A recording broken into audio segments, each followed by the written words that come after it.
vous avez couru dans pas mal de disciplines différentes. Même qu'une année, vous avez couru 48 semaines sur 52. Vos journées, vos semaines ressemblaient à quoi? C'est difficile, tu imagines, de faire la place pour autre chose à ce moment-là? Alors, oui, c'est un qualificatif qu'on me donne volontiers, mais je voudrais dire que je n'ai aucun mérite là-dedans. À l'époque, tout le monde faisait ça en automobile.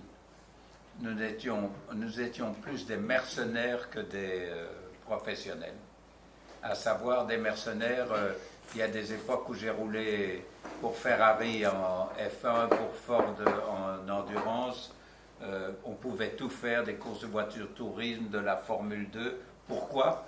Parce que du moment qu'il n'y avait pas de clash entre les écuries, il n'y avait pas de notion d'exclusivité, donc on roulait. Et la deuxième, pas de sponsor.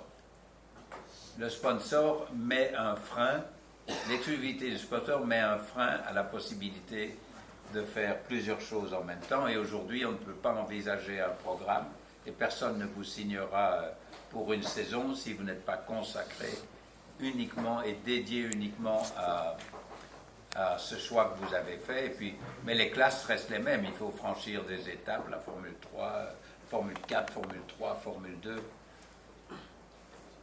Quand je parle de timing et de oser, de réussite et de chance, je ne peux pas m'empêcher de parler de Stoffel Van Dorn. Vous le connaissez tous?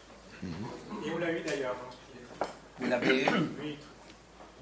Juste Eh bien, vous avez bien fait, parce que voilà quelqu'un qui a tout fait bien. Tout.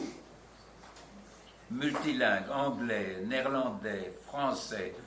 Il a gagné toutes les courses qu'il pouvait gagner. Il a répondu entièrement à ce qu'on attendait de lui. La Belgique entière, moi inclus, s'est dit « Ah, il est chez McLaren, ça va barder ». Nul n'est jamais tombé dans une écurie qui était dans un tel désastre. Le timing n'était juste pas bon pour lui. Et heureusement, dans la formule électrique, maintenant il est champion du monde. Mais ce n'était pas son objectif au départ. C'est incroyable d'avoir fait aussi bien et d'avoir reçu aussi peu. J'ai beaucoup d'admiration pour ce garçon qui est resté stoïque dans ce désastre.